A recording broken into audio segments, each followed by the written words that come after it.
ओम श्री साई नाथाय नमः। साथियों, कैसे हैं आप सब? आशा करती हूँ आप बहुत स्वस्थ होंगे, मस्त होंगे और बाबा के नाम जाप में तो व्यस्त ही होंगे।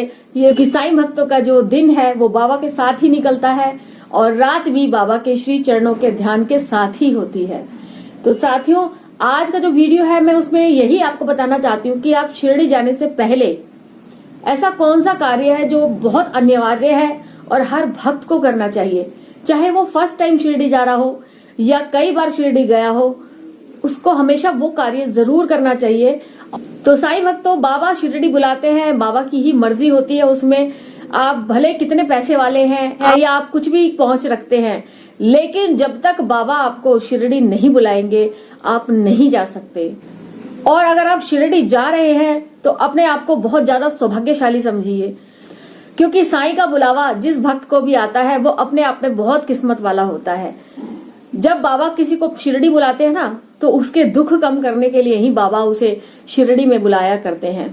जब बाबा शिरडी में थे ना, शरीरधारी थे, जब हमारे बीच में थे, तो बाबा किसी को सपने के थ्रू या कभी किसी को संदेश के थ्रू बाबा शिरडी बुलाया करते थे, क्योंकि बाबा उनके कष्टों को कम करना चाहते थे।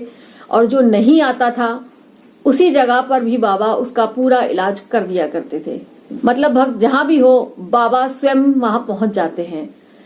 तो साईं भक्तों, शिरडी जाना एक बहुत बड़ा सौभाग्य की बात है ही हर किसी भक्त के लिए, और सभी साईं भक्त शिरडी जाना भी चाहते हैं। तो जाने से पहले और वहां से आने से पहले आपको ऐसा कौन सा कार्य करना है, वो मैं आज इस वीडियो के थ्रू आपको बताना चाहती हूँ।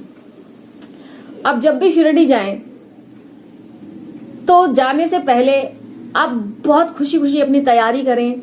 जो टिकट है आपकी शिरडी जाने की, उसको जरूर बाबा के चरणों में एक रात पहले जरूर रखिए। और हो सके तो घर के पास के मंदिर में भी आप उसको मत्था टिका सकते हैं, टिकट को बाबा के चरणों से लगा सकते हैं। और घर के मंदिर में भी आप बाबा के चरणों के पास उसे एक रात पहले जरूर रख दें और खुशी खुशी पूरे शिरडी की अपने ट्रिप की तैयारी करें और पूरे श्रद्धा भाव से बाबा के दर्शनों के हेतु ही आप शिरडी जाएं। कोई मौज मस्ती या फिर कोई ट्रिप बना के छुट्टियों की ऐसे सोचकर आप शिरडी ना जाएं कि वहां जाएंगे तो ये करेंगे, वो करेंगे, वो करेंगे। आपने सिर्फ बाबा का ध्यान करना है, बाबा के दर्शन करने हैं, और जो भी कष्ट आपके मन में है या जो भी आप अपनी प्रार्थना या अपनी विश लेकर बाबा के दरबार जा रहे हैं, आपको उसी पर ध्यान देना है। तब देखिए आपकी शिरडी यात्रा पूरी तरह से सफल मानी जाएगी। अगर आप जा रहे हैं छुट्टियां मनाने के मतलब से, तो फिर वो यात्रा नहीं रह जाती। वो आपका टाइम पास हो जाता है कि आप जा रहे हैं क्योंकि आपको टाइम मिला है घूमने फिरने के लिए, तो चलो शिरडी ही चलें। ऐसा नहीं होना चाहिए। जाएं तो पूरी श्रद्धा से, भाव से, सच्चे मन से बाबा के दरबार में पेश होना है आपको। और जाने से पहले आपको करना क्या है, ये जो मैंने चीजें बताई ये तो आपको करनी ही है। उसके अलावा जैसे आप अपना बैग वगैरह तैयार कर लेते हैं, घर से निकलते हैं, तो साईं का एक बहुत अच्छा, बहुत मन से, बहुत भाव से आपको एक जयकारा लगाना है अपने घर के अंदर। और एक है या आप दो हैं या पूरा परिवार आप साथ जा रहे हैं, सभी ने बाबा को श्रद्धा पूर्वक नमन करना है। बाबा के आगे बैठकर बाबा से ही आपको अपने तीर्थ यात्रा की जो शुरुआत आप कर रहे हैं, उसके लिए बाबा से आपको आज्ञा मांगनी है कि हे साईनाथ, हम शिरडी आ रहे हैं, आपका बहुत बहुत धन्यवाद, आपने हमें बुलाया है, लेकिन साईं हमारे साथ ही आपको चलना है और हमारी ये जो यात्रा है उसको सफल बनाना है, ताकि हमें कोई कष्ट, कोई परेशानी, कोई दुख इस यात्रा में ना हो और हम सफलता पूर्वक आपकी शिरडी पहुंचे और साईं आपका दर्शन पाएं। तो बाबा से ऐसी आपको कामना करनी है, ऐसी प्रार्थना करनी है और जोर का एक जयकारा बाबा के लगाना है। उदी अपने माथे पे धारण करनी है, उदी साथ में लेनी है। जो पैकेट होता है या खुली है, जैसे भी आप उसको कैरी कर सकते हैं, उदी आपको साथ में जरूर लेनी है। और उसके बाद आपको घर से निकलना है बाबा का जयकारा लगा के। बाबा की आज्ञा जरूर लेनी है। मेन मतलब यही है कि आपको बाबा के सामने बैठकर बाबा से जाने की आज्ञा लेनी है और अपनी यात्रा के लिए आपको निकल जाना है। गाड़ी से लेकर, जिस गाड़ी से आप जा रहे हैं, वो प्लेन है या ट्रेन है या गाड़ी है या कैसे भी आप जा रहे हैं, उसका जो ड्राइवर है, उसकी जो बागडोर है, उसका जो मेन चलाने वाला है, वो स्वयं हमारे बाबा होंगे और हमें अपने साथ लेकर जाएंगे। यही भाव आपने रखते हैं कि बाबा हमारे सदैव साथ हैं। हम अकेले नहीं जा रहे हैं, बाबा को भी साथ में ही लेके चलना है। भले आप शिरडी जा रहे हैं, बाबा की ही नगरी जा रहे हैं, लेकिन फिर भी आपको बाबा को साथ ही लेके चलना है। और जब आप शिरडी पहुंचेंगे तो वहां ना किसी की चुगली करनी है, ना निंदा करनी है, ना इधर उधर की बातें करनी है। साईं चरित्र अपने साथ लेके जाना है, उसको आपको वहां पढ़ना है, बाबा के भजन कीर्तन करने हैं, ध्यान लगाना है। मतलब कि जो भी कुछ है सारा सिमट के बाबा पे आ जाता है। बाबा के दर्शन करिए, दिन में 2 बार करिए, 4 बार करिए, जितना हो सके आपसे उतने दर्शन करिए बाबा के। और बाबा का ध्यान तो जरूरी है ही। और दूसरा, वहां पर अन्नदान करिए। शिरडी में बहुत सारे ऐसे लोग हैं जिनको मदद की बहुत ज्यादा जरूरत है। तो आप अगर अपने घर के आसपास नहीं कर सकते तो, और साल में कभी शिरडी जा रहे हैं, 6 महीने में जा रहे हैं, तो आप वहां पर जाकर किसी न किसी की मदद जरूर करें। क्योंकि साईं ने हमें 100, 200, 500 लाइक तो बनाया ही है, इतना तो हम किसी के लिए कर ही सकते हैं। साईं की कृपा अपने हर भक्त पे रहती है। अगर आप करना चाहें तो आप जरूर कर सकते हैं। किसी एक जरूरतमंद की जरूर हम मदद कर सकते हैं। हमारे साईं ने हमें इस लायक तो बनाया ही है। और उसके बाद जब आप अपना शिरडी में 2 दिन 4 दिन बिताते हैं बाबा के साथ, और उसके तो जब आपको शिरडी से अपने घर आना है तो भी आपको बाबा की आज्ञा लेकर आना है। बाबा से द्वारका माई जाइए, बाबा से आज्ञा लीजिए। जैसे आपने घर से निकलने से पहले ली थी, ऐसे ही आपको शिरडी से निकलने से पहले ही चाहिए कि बाबा आपने जितना हमें सौभाग्य दिया शिरडी में रहने का, अपने साथ रहने का, वो बहुत अच्छा रहा। और आगे भी बाबा हमें जल्दी से शिरडी बुलाइए। और अब हम अपने घर के लिए जा रहे हैं, आपकी आज्ञा हो तो साईं हम यहाँ से जाएंगे। साईं आप हमारे साथ चलिए और घर की यात्रा तक हमें हमारे घर तक जैसे आप लाए हैं हमें हमारे घर तक भी छोड़िए।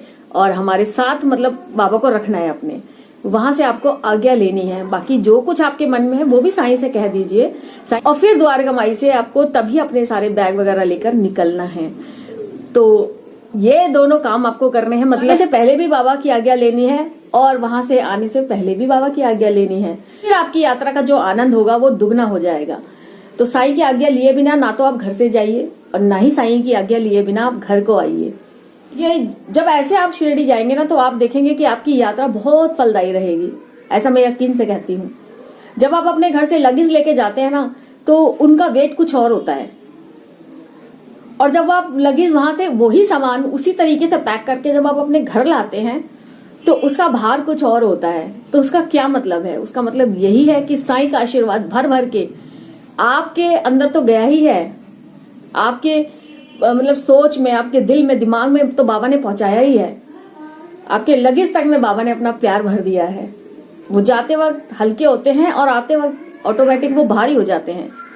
अगर ऐसा कभी आपने फील नहीं किया है तो आप इस बार फील करके देखना। तो साईं हमारे भक्तों का इतना ख्याल रखते हैं। एक एक चीज जो शिरडी जाती है ना, मैं तो कहती हूँ भले वो निर्जीव है, सांस नहीं ले सकती, उसको कोई पीड़ा नहीं हो सकती, लेकिन मैं चाहती हूँ जैसे मैंने ये शर्ट है, अगर मैं इसको भी शिरडी लेकर गई हूं तो इसका भी एक सौभाग्य है, इस कपड़े का भी एक सौभाग्य है जो साईं की वहां तक पहुंचाए। भले ये निर्जीव है, इसमें कोई जान नहीं है, कोई प्राण नहीं है, इसे कोई दुख नहीं हो रहा, इसे कुछ नहीं पता है, लेकिन इसका एक भाग्य है। साईं भक्तों, जब हम खुद साक्षात जीवित हैं, बाबा को मानते हैं, पहचानते हैं, जानते हैं, तो हम कितने लक्की होंगे। तो साईं भक्तों अपनी यात्रा को सफल बनाइए और बाबा से आज्ञा लेकर आप शिरडी जाए और आए, तो देखिए फिर आपको कितना आनंद आएगा। चलिए साईं भक्तों, आज की वीडियो में इतना ही, और अब मिलते हैं अगली वीडियो में बहुत अच्छे अच्छे टॉपिक के साथ बाबा से जुड़े हुए। अगर आपको मेरी बातों में आनंद आता है, मेरी बातें सही लगती हैं, तो कमेंट में ओम साईं राम की जरूर हाजिरी आप लगाना। क्यों? और ओम साईं राम कमेंट जब आप करते हैं तो वो सीधी हाजिरी बाबा के दरबार में होती है। तो साईं भक्तों, अगर वीडियो से जुड़ी जानकारी कुछ अच्छी आपको लगी है तो लाइक जरूर करना। अगर कुछ पूछना चाहते हैं तो कमेंट जरूर करना, और अगर अपने अनुभव शेयर करना चाहते हैं तो भी मुझे कमेंट करना। 9318316557 मेरा नंबर है, आप उस पर भी मुझे कांटेक्ट करके कुछ भी कभी भी पूछ सकते हैं। मुझे बहुत अच्छा लगेगा अगर मैं आपका थोड़ा भी काम आ सकूं। तो चलिए साईं भक्तों, मिलते हैं दूसरी वीडियो में फिर किसी बाबा की और लीला के साथ, या फिर कुछ इन्फॉर्मेशन जो भी मुझे अच्छी लगेगी मैं आपसे जरूर शेयर करूंगी। चलिए, अगर बाबा से जुड़ी जानकारियां आपको अच्छी लगी हैं या बाबा से आप जुड़ना चाहते हैं तो इस चैनल को सब्सक्राइब किए बिना बिल्कुल मत जाना, और बेल नोटिफिकेशन को भी जरूर हिट करना, ताकि कोई भी मेरी वीडियो आपसे मिस ना हो और आपका मेरा मिलना जुलना ऐसे ही बना रहे। चलिए साईं भक्तों, मिलते हैं फिर नई वीडियो के साथ, तब तक ओम साई राम, जय साई राम।